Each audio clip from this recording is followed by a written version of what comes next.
Did you know that Jesus restored the ear of a man named Malchus? Not only did he restore his ear, he did it in an extremely violent situation. Let's dive into the chaos.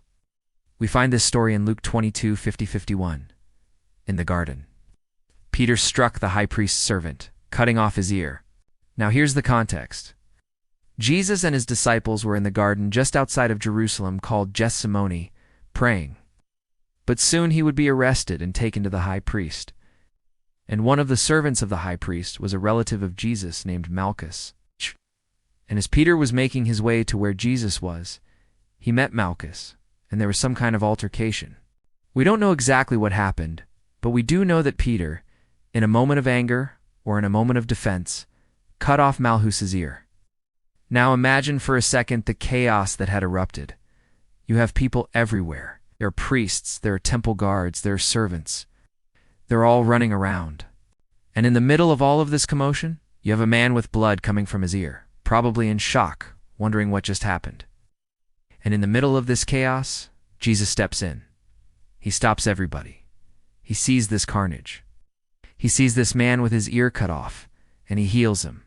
It says in Luke 22:60, Jesus touched him, and immediately the ear was restored. Now, think about this. This is Jesus at his darkest hour. Soon, he will be arrested.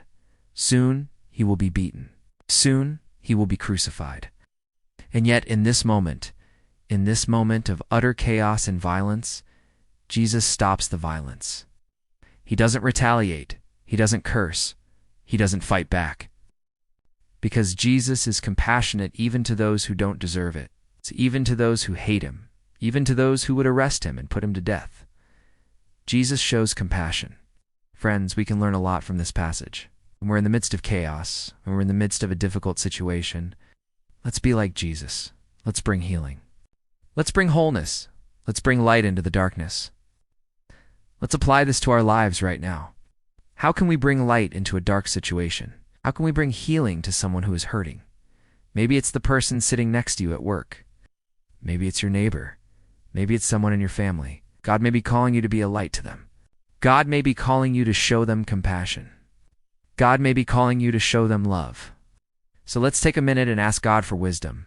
Ask God for guidance. Ask God for strength, that we would be like Jesus in the garden, that we would be like Jesus in the midst of chaos, that we would bring healing to a world that desperately needs it. Well, that's it today, folks. I hope this was an encouragement to you. Okay, until next time, be blessed.